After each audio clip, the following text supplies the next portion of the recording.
I start? Like, what powered me? And at first it was genuinely like my opinions and how I felt, and then I just felt like it was turning into something that I wasn't proud of. I was getting DMs from MLMers, and you know, I had some very interesting messages that really opened my eyes in the past couple of weeks from MLMers, and I just realized that I'm not happy with what I'm putting out. I realized that a lot of my stuff was getting super repetitive. To be completely honest, I just really couldn't come up with any more arguments.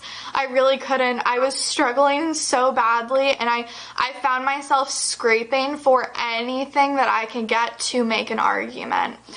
And I think the biggest thing, or one of the biggest things I want to just talk about, is I'm so thankful for everyone who supported me and continues to support me and is so kind to me and everything. And I know this might come as a little bit of a shock, and I'm sorry for that. I'm sorry that I feel like you guys subscribe to someone who you guys don't know me. And I think it's hard with the internet, and Kim talked about in her video. Again, I really recommend just go watch her video, because she just worded everything so well and went in depth with everything. I forgot what I was saying, but gosh, I forgot.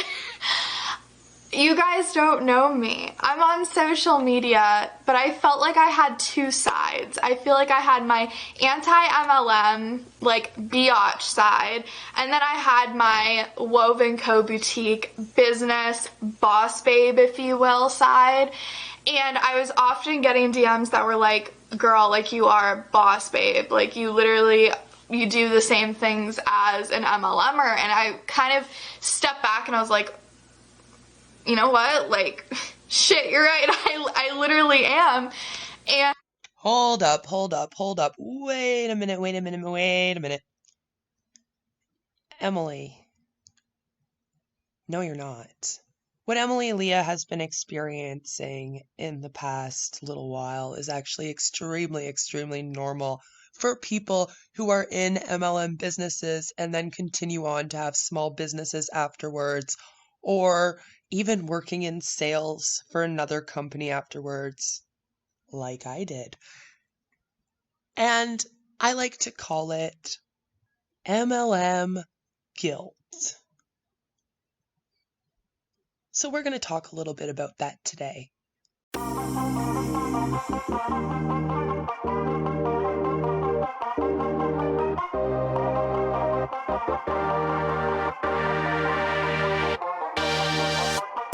Hello everyone, I hope you are all doing well today.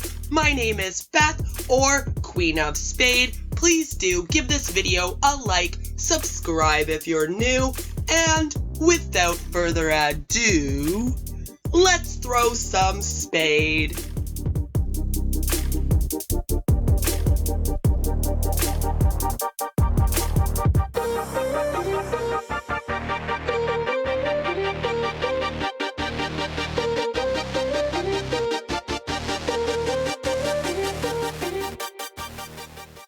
MLM Sales Guilt.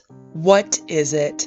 How is it affecting you? How has it been affecting our community? Firstly, let's define guilt. As a noun, guilt is the fact of having committed a specified or implied offense or crime. It is the duty of the prosecution to prove the prisoner's guilt. As a verb, guilt means to make someone feel guilty, especially in order to induce them to do something. Celeste had been guilted into going by her parents. Guilt is a powerful emotion. Some would argue that anger and guilt are two of the most powerful emotions, with love being up on that list as well. Hey guys, I've got to stay a positive bitch. Experiencing guilt can be very difficult, and oftentimes people give in to the emotion. If you feel guilty about not having done something, Oftentimes, the only way to subside that feeling is by doing it. Therefore, guilt is often used as a manipulation tactic, and boy, do MLMs use it. When you are in a MLM company and you are a hun, you are made to experience guilt about, well, everything. I found an article that sums this up short and sweet. The MLM Syndrome, MLM and Guilt. Today's blog post is about the use of guilt to manipulate a person. In this particular case, a person may utilize passive-aggressive behaviors to administer guilt in the other person in order to gain an advantage. For instance, if I were a member of a church and I asked someone to donate because funds are needed to repair a part of the building, and they consistently refuse, I may use passive-aggressive behaviors to help coax them into donating. I could say something such as, "Do you feel that you are more special than others who donate and attend the church?" Or, "It sure would be nice if everyone did their fair share around here," in a sarcastic tone. This would most certainly lead to guilt and probably a donation. Guilt. Make someone feel guilty, especially in order to induce them to do something. MLMers use all types of coercion to get their way, and guilt is one of their favorite weapons.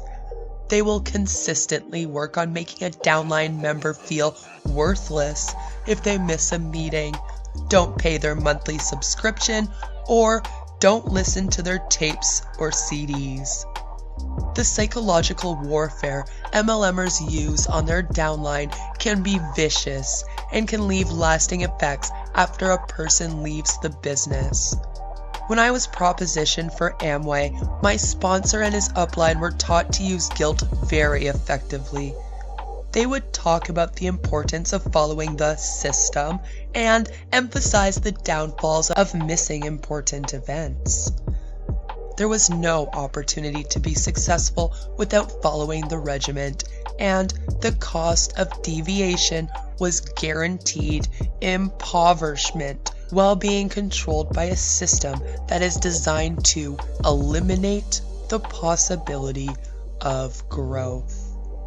The most ridiculous example comes from the FED I attended on October of 2015, when my sponsor made me feel terrible about potentially missing a Christian service. For the record, I'm not a Christian, but even if I were, it is unchristian to impose your beliefs on another individual. My sponsor told me it was a service I couldn't miss and could actually be beneficial to the business. My hands were tied as I had the choice of compromising my values and attending something I didn't feel comfortable with, or face the possibility of missing out on a life-changing opportunity. The interesting thing about guilt is, people can pick and choose what to feel guilty about. Many things are not within our control as human beings, but the emotions tied to guilt are within our grasp. It is good to feel guilty about doing the wrong thing, but it is important to remember that people may try to take advantage and manipulate that natural instinct. It is a good idea to think about why you feel guilty for a number of reasons, but mostly because guilt can be irrational and we have the ability to critically think and bring understanding to the situation. Upon leaving your MLM, you may experience guilt. Guilt for leaving, then guilt about some of the behaviors you exhibited while you were a hun, guilt for not having made it, etc. Again, it is a powerful emotion that can seep into your heart and drive you mental. One thing that maybe we haven't talked about much on here, however, is MLM Sales Guilt. And today, we really need to have this conversation. Recently, we had one of our most beloved anti-MLM advocates on the YouTube platform announce she was leaving the anti-MLM community. Why? Because she decided she was actually a hun. Huh? Yeah, I know, right? I was often getting DMs that were like, girl, like you are a boss babe. Like you literally, you do the same things as an MLMer. And Emily Leah has been running her small business, Woven & Co., for over a year now and has been promoting it on her anti-MLM YouTube channel. However, I have gone to the website. I even went and checked again because I was like, girl, did I just miss something here? You got people signing up as downlines on here and I didn't see it. We had anti-MLM people ordering from you that never said, yo sis, wait, this be a MLM. Can't buy that. And although I haven't bought anything from Emily, maybe I will now, especially if you create a t-shirt that says, I survived MLM Sales Guilt and run this biz. I will buy that. I know how to check a website and all else to see if a company is an MLM. It was your girl here who blew the whistle on Earthly Wellness, so I know what I'm seeing on her website, and Emily's website's not an MLM website. So what is happening with Emily Leah? Why is she suddenly saying she is a boss babe and wanting to quit our community? I actually worked in sales during the tail end of being a Hunbot with Sensi. One thing that was difficult for me after becoming anti-MLM was being able to say sales pitches, even for a well-acclaimed and successful business, and not feeling like a Hunbot when I did it. You can actually trigger yourself. I tell people this often. Leaving a MLM is like leaving a religious cult. You will be manipulated and pick up on behaviors you may not have exhibited had you not been in that group setting. When you leave, you may need to go through some recovery in order to feel better about all of it and move on with life, like you would if you left Keith Raniere's cult, which was an MLM, by the way. I'll be on that soon, yo, don't worry. I watched Emily Leah's video going, no, baby, no, you are not a boss babe. Those MLM Huns are lying to you and manipulating you to make you second guess yourself and your beliefs. Stop it! And all I could think about was when I worked in sales and the way that I felt when I was working in sales, and I thought, is this what Emily Leah is feeling right now as she is actually running her real, legitimate, small business that is not a MLM? I took a while to think about it, and I strongly believe this is what Emily Leah is experiencing. And honestly, many of us have experienced it. It is something you have to work through in order to run your own business and be a boss without the babe, even if you sexy, okay? So how do you get over this? Well, like you would any guilt. So let's look at an article by Psychology Today called 9 Ways to Talk Yourself Out of Unnecessary Guilt. And hopefully doing these things can help you with no matter what guilt you are feeling. If you feel you need some extra help, do seek therapy. Go see a counselor. Does it seem silly to go to counseling after leaving an MLM? Well, does it seem silly to go to counseling after leaving a religious cult? Exactly. So here are 9 ways that you can help yourself feel better when you're feeling guilty. Feelings of guilt arise from betraying your own rules for ethical behavior. If these rules belong to someone else, you'd be guilt-free. But if, however, unconsciously, you're affiliated with these blameworthy standards, or perhaps in growing up imbibed them from your family, you'll be vulnerable to this self-tormenting emotion. As a psychological phenomenon, guilt can be frustratingly thorny. For if you're afflicted with a tyrannical superego, one that feels compelled to come after you for the slightest perceived infraction, you'll be haunted by such feelings even when you haven't done anything that would generally be regarded as culpable. As a therapist, I've seen many people who guilted themselves over illicit thoughts or impulses that, for sure, we've all had at one time or another. If we feel someone's duped or deceived us, for example, it's hard not to entertain vindictive fantasies of revenge. Or if our libido is running riot, it's almost irresistible not to imagine ripping off the clothes of whoever is most sexually arousing to us and so on. Oh, psychology today, you bad. It's therefore essential to determine just when feelings of guilt are rationally based and when they're more or less arbitrary, not grounded in fact, and so needlessly self-punishing. Obviously, if you've caused an innocent person harm or failed to help someone in crisis when it would have been easy enough to do so, it would be unethical not to experience a few pangs of remorse. In such instances, you'd almost have to be sociopathic if your conscience didn't bother you. Writers on this subject have talked about the importance of distinguishing between rational or productive guilt and guilt that's inordinary, self-critical, and gratuitous. Such unjustified guilt has been linked to needless emotional suffering and self-loathing. And if it lasts long enough, this internal agonizing can lead to such anxiety or shame-based problems as substance abuse, sexual disorders, and an enormous variety of other self-sabotaging behaviors. So, unless guilt feelings are actually necessary for you to take appropriate responsibility for a significant misdeed, such feelings don't really serve you or anyone. What then is to be done about such unwarranted self-abuse? How can you effectively talk yourself out of an emotion that, however undeserved, threatens to take hold of you? For after all, feelings of guilt tend to culminate in painful, counterproductive rumination, which in turn only strengthens the feeling and intensifies your emotional misery. Tell yourself that you did the best you could, that whatever lapse of sound judgment impelled you to do something you now regret was yet the best judgment available to you at the time. You may simply have been too angry, anxious, depressed, distracted, or fatigued to have been in full possession of your moral faculties.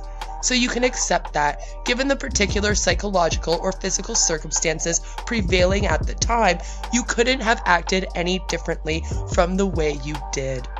Self-forgiveness follows and is dependent on compassionate self-understanding, so it's imperative to explore the circumstances that surrounded your misconduct if you're to reassess yourself less negatively.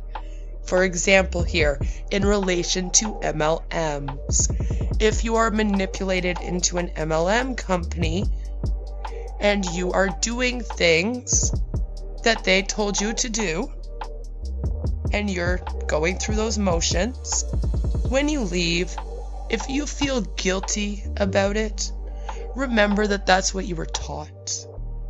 You were taught those emotions. You were told to do those things. So don't be too hard on yourself. Consider that at the time of your misbehavior, you didn't know what you now know. It's unkind or even cruel to blame yourself for acting in a way that you would definitely have avoided had you more awareness than realistically could have been expected of you at the time. The well-known expression, hindsight is always 20/20, is pertinent here, for it zeroes in on the unfortunate human tendency to attribute knowledge to ourselves that could have prevented some adverse, or even traumatic, event from happening, when in fact such information wasn't really accessible to us then. Remind yourself that you're not to blame for surviving a tragedy that someone close to you did not. This is commonly referred to as survivor's guilt, and we're all more or less prone to it. Still, in such scenarios, you need to repeatedly tell yourself that who might lose their life in such a calamity is largely a matter of chance, and that surviving another's disaster in no way makes you culpable for it. So consciously defocus from any gratuitous guilt you may be experiencing, and instead allow yourself to center on the much more warranted feelings of grief and sorrow. In this sense, in MLMs, a lot of survivors of MLM companies actually do feel survivor's guilt. There are some people that have done MLM companies that have lost everything. Everything. When we leave our MLM companies, it is natural for us to feel upset. It is natural for us to feel remorse about what we did. It's natural for us to feel guilt. It's natural for us to feel a whole slew of emotions. And one thing that a lot of people don't talk about is that some of us hear about the other stories that some of the women have experienced, and even men have experienced out here, where they have lost everything. And we look at ourselves and we go, I didn't really lose that much. Do I have a right to complain about what my MLM did to me? Because I still have my home, I still have my marriage. They didn't financially destroy me. And I need everyone to know that every story is important. So don't do that to yourself. Remember that to blame yourself for a mistake or mishap that at the time was beyond your control is to assume an intention or a volition that may not at all characterize your behavior. If you'd had the awareness, intuition, insight, energy that at the time you didn't have, of course you'd have acted differently. But since the actual facts of the situation contradict the notion that you could have behaved otherwise, to guilt yourself over some misfortune is, almost literally, to add self-insult to injury. Do you tend to beat yourself up for mistakes that from time to time all of us make? If so, you need to stop being so hard on yourself. You may assume that if you let yourself off the hook, you'd only commit additional errors, but that's rarely the case. In fact, if you're less nervous about or distracted by the possibility of making a mistake, this alone will probably reduce the number of miscues, slip-ups, or blunders you're likely to commit.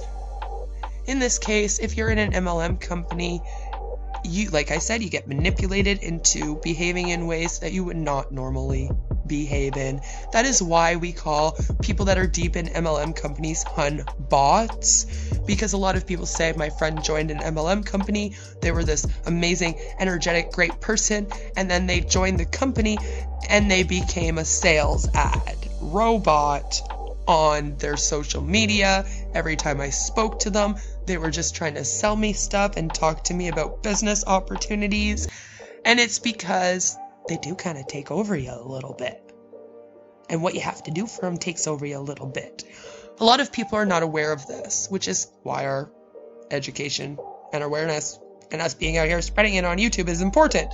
And so basically what happens is you may leave.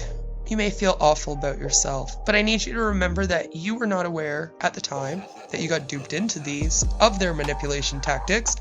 Otherwise, you wouldn't have gone duped into them.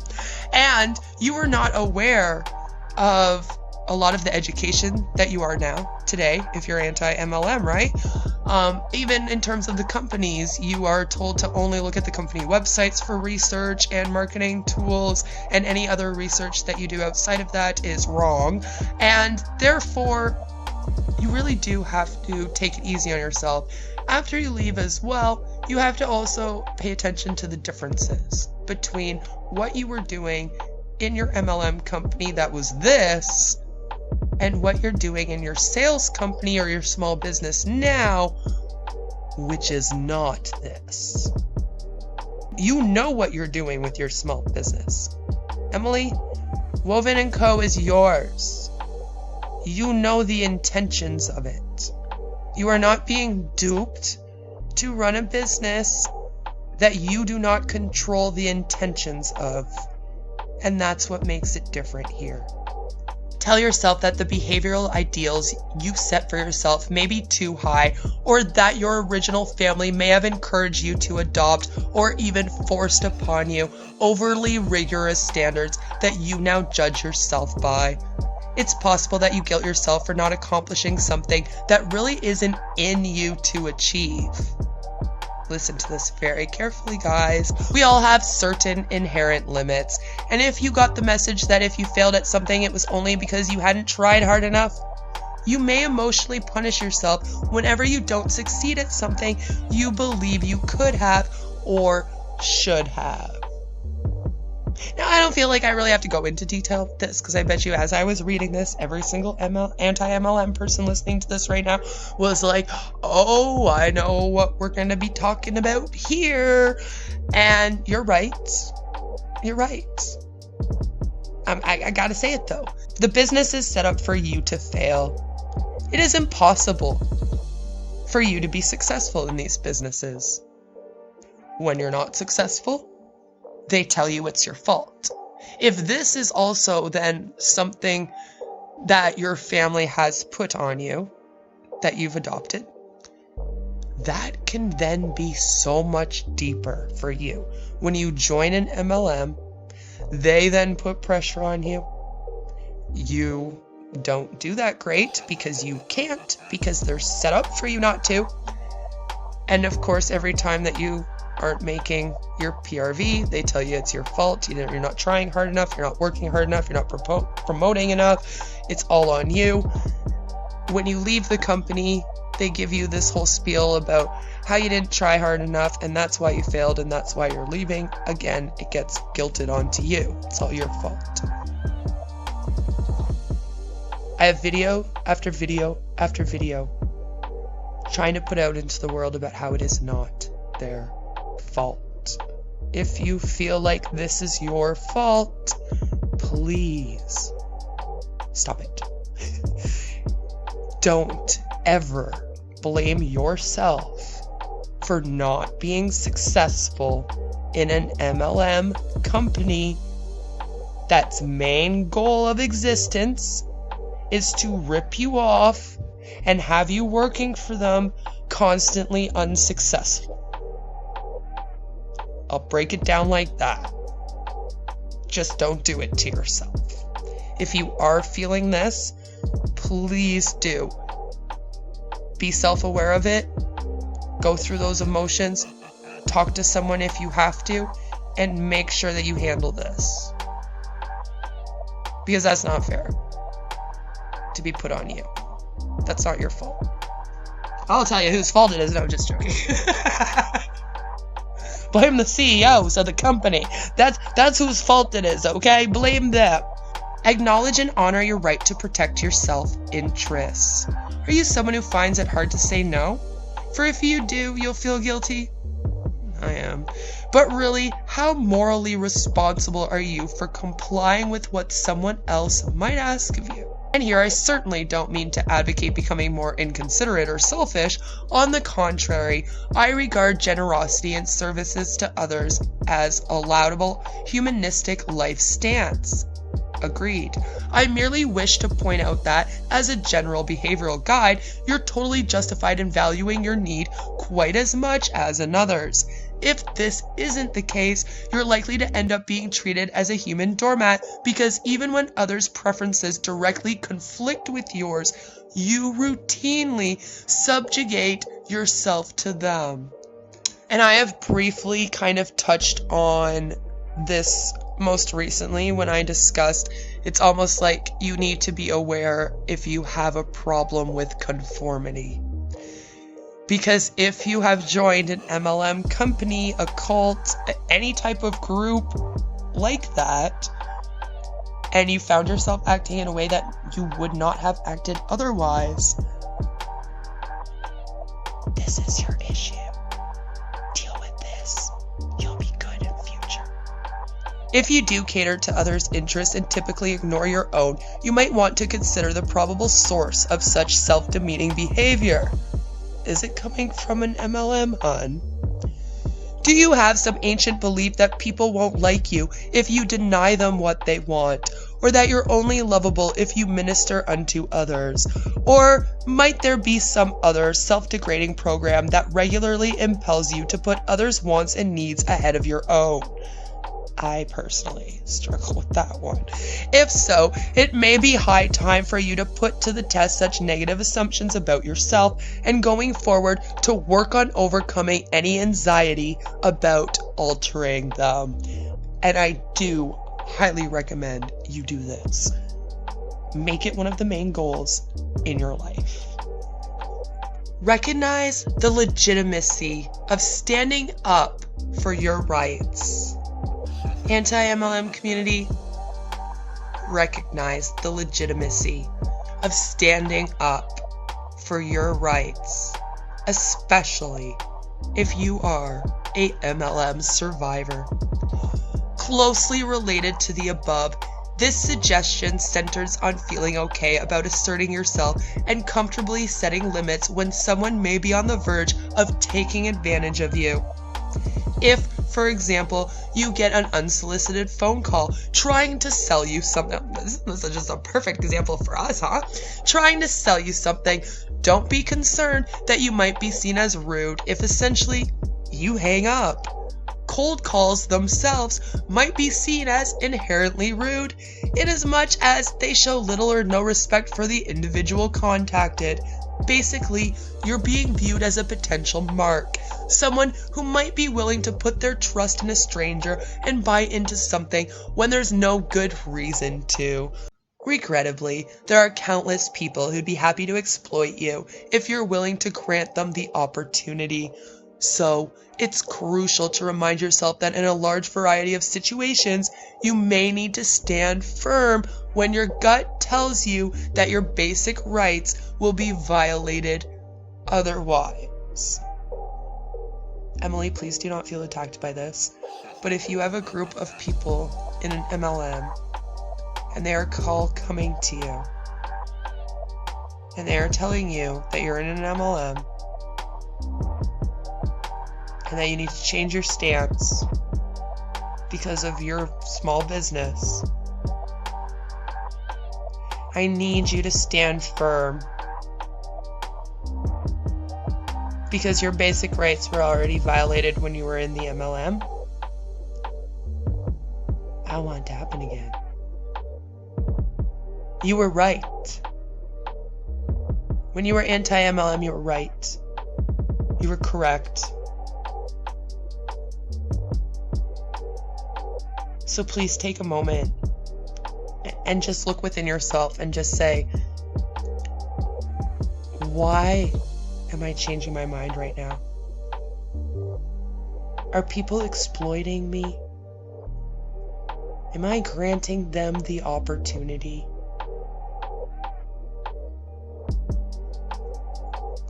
Tell yourself that even if they're at odds with another's, there's nothing wrong or bad about diligently pursuing your own goals. Here, what needs to be stressed is that though you may not want to involve yourself in conflictual or competitive situations, there are times when it's unavoidable. So you say you tend to guilt yourself whenever you're in a position where, if you're to be successful, you must compete with and defeat someone else. It's hardly self-respecting to back down simply because your oppressive, domineering, or over-regulatory conscience may be pressuring you to drop out of the race. In growing up, you may have been conditioned to regard yourself as selfish whenever you didn't defer to your family and circumstances where what they were trying to achieve ran counter to your own aspirations. But despite how difficult it may now feel to stand strong and fight for what genuinely matters to you, you'll end up selling yourself short if you forsake your goals simply because they clash with another's. And lastly, and perhaps most importantly, talk compassionately but authoritatively to the inner child parts of you with whom most of your irrational guilt programs originated. At an earlier age, you can virtually assume that you receive messages from your caretakers instructing you that certain of your behaviors were bad, and that they should provoke in you feelings of guilt. Lacking the authority back then to question or challenge their viewpoint, you decided you had better adapt to these rules, routinely guilting yourself whenever your actions didn't conform to these indisputable standards. But now, you're older and have every right, based on your own experience and personally derived moral framework, to redecide what you think is wrong or forbidden, or at least what, in your own value system, is understandable and so deserving of forgiveness. If, for example, your parents prompted you to conclude that giving priority to your desires over theirs was selfish, or that becoming anything but a doctor, lawyer, or engineer was unacceptable, or if the preacher at your family's place of worship adamantly proclaimed that premarital sex was sinful and would be hazardous to your eventual marriage, etc., can you look differently at these outdated, guilt-engendering lessons? Can the adult part of you somehow visualize the anxious child who initially receives such self-detrimental messages as standing before you? And can you decisively inform that child that they're all grown up now and no longer need to protect themselves from parental criticism by infusing you with guilt, but can let you make the decisions that best fit the two of you as the unique, self-determining individual you became? In sum, can you now devise your own adult moral standards to guide your behaviors, teachings that have needlessly compromised you living a life that would be freer and fulfilling to you? You'll note that if there's an overriding theme in these many suggestions, it's to fully, unconditionally accept yourself. For yes, you may have made mistakes, and be assured you'll continue to make them, but unless your moral trespasses are done out of pure, unadulterated wickedness, in which case it's doubtful you'd even be reading this, you're certainly worthy of your own compassion. And with sufficient self-generosity and loving kindness, you'll find that there's less and less for which you even need to forgive yourself. With MLM Sales Guilt, the only thing you can do is work through it. Be aware. Talk about it with family, friends, others in the anti-MLM community. But do not, for 1 second, equate running a real small business with running an MLM business. Do not do that. We don't like that shit. Emily, come on, girl, you know better than that. Get those hunbots out of your brain and back down to earth, baby. And if you need any help, Emily, feel free to message me and we can have a talk about how weird it is to sell things after being in a MLM and how I work through some of those feelings personally. Actually, that offer stands for anyone out there who may be struggling with this. If anyone wants me to do a more personal video in relation to this, let me know. I would be happy to, but I recorded this like 3 times because Leah is a sweetheart. Even if she can be a mean girl, apparently, we forgive her, and I am way too Regina George to go at that girl, so I wanted to stick to a script with this video of me reaching out to her specifically. Let me know in the comments if you have ever experienced this and what you did to get through. Maybe we could get this video to Emily and the comment section can be filled with even more advice and we will bring her back. The rest we must forgive her for. Again, don't be boss babes. Don't bully. Don't shame someone for leaving. Please don't do that. And no matter where you are or what you're doing, I hope you all have a fabulous, fabulous day. Please go support Leah. Guys, she's going through some stuff. Be kind. And if you do at Emily, tell her she may be a boss and she may be a babe, but she is not a boss babe. Take care, and I'll see you in the next one. Bye!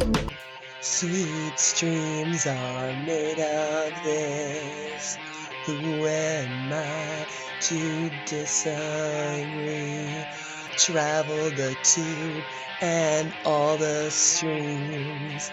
Everybody's swatting and doxing. All of them want to use you. All of them want you to get used. All of them want to abuse you. All of them love to watch you be abused.